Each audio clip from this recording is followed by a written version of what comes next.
নোয়াখালীর হাতিয়ায় নির্বাচন পরবর্তী সহিংসতার মধ্যে উঠেছে এক নারীকে ধর্ষণের অভিযোগ। এই ঘটনার সর্বশেষ খবর জানব সহকর্মী গোলাম কিবরিয়া রাহাতের কাছ থেকে। রাহাতে, এই যে অভিযোগটি উঠেছে এই ঘটনার ব্যাপারে আসলে সর্বশেষ কি তথ্য জানা গেছে? এর সত্যতা কি আদৌ প্রমাণিত হয়েছে কিনা, আর যদি প্রমাণিত হয়ে থাকে আইন শৃঙ্খলা বাহিনী আসলে কি পদক্ষেপ নিচ্ছে এই ব্যাপারে? জি, সাফায়েত, আমি আপনাকে জানিয়ে রাখি যে গতকাল ভুক্তভোগী মহিলা, নির্যাতিত মহিলা হসপিটালে ভর্তি হয়েছে।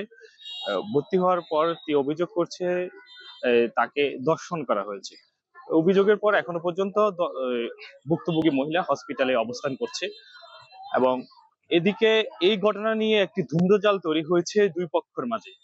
যে দর্শনকারী বা অভিযুক্ত যার নামে সেই রহমান ইতিমধ্যে ফেসবুকে এসেছে, বলছে সেই দর্শনকারীর সাথে যুক্ত নয়। এই নিয়ে একটি ধূম্রজাল তৈরি হয়েছে এবং দেখা যাচ্ছে যে যেই সময়টা দর্শনের সময়টা মহিলা অভিযোগ করেছে, যেই সময়টা দর্শন করা হয়েছে সেই সময়টা সেই নোয়াখালী জেনারেল হসপিটালে ট্রিটমেন্ট নিয়েছিল, এমনটা সেই দাবি করেছে। এই অবস্থার মাঝে দেখা যাচ্ছে যে বিষয়টা নিয়ে একটি ধূম্রজাল তৈরি হচ্ছে। এখন এখানে যে বিষয়টা কর্তব্যরত ডাক্তার আমাদেরকে বলেছেন, এখনো পর্যন্ত কোনো স্যাম্পল কালেকশন করা হয়নি। এই স্যাম্পল কালেকশন করার পরে আসলে সঠিক তথ্য এখানে জানা যাবে। আরেকটি বিষয় আপনাকে আমি জানিয়ে রাখি, কর্তব্যরত যে নোয়াখালী অতিরিক্ত পুলিশ সুপারের সাথে আমার কথা হয়েছে, তিনি আমাকে জানিয়েছেন যে এই ঘটনায় এই ঘটনায় এখনো কোনো অভিযোগ দেওয়া হয়নি। অভিযোগ পেলে ওনারা ব্যবস্থা নিবে। ইতিমধ্যে এখানে পর্যাপ্ত পরিমাণ নিরাপত্তা ব্যবস্থা দেওয়া হয়েছে। এদিকে নোয়াখালী ৬ আসনের সংসদ সদস্য নবনির্বাচিত এমপি হান্নান মাসুদ, তিনি এসে নির্যাতিত মহিলার সাথে কথা বলেছেন এবং গণমাধ্যম কর্মীর সাথে কথা বলেছেন। তিনি বলেছেন নির্যাতিত মহিলার এই যে স্যাম্পল গুলো এখনো পর্যন্ত কালেকশন করা হচ্ছে না, এতে তার আলামত নষ্ট হওয়ার একটা আশঙ্কা করছেন। তিনি এই প্রশাসনের সর্বাত্মক সহযোগিতা চেয়েছেন। এদিকে বিএনপির পক্ষ থেকে এই অভিযোগটি নাকচ করে দেওয়া হয়েছে। তারা এর অভিযোগের বিষয়ে অনেকগুলো যুক্তি উপস্থাপন করেছেন এবং তারা বলেছেন দর্শনের যে সময়টা এখানে দেওয়া হয়েছে সেই সময়টা যার বিরুদ্ধে রহমান, সেই রহমান নোয়াখালী 250 জেনারেল হসপিটালে অবস্থান করছে। টোটাল বিষয়টা নিয়ে এই মুহূর্তে আমরা আসলে গণমাধ্যম কর্মী আমরা যারা রয়েছি, আমরা একটা ধূম্রজালের মধ্যে রয়েছি।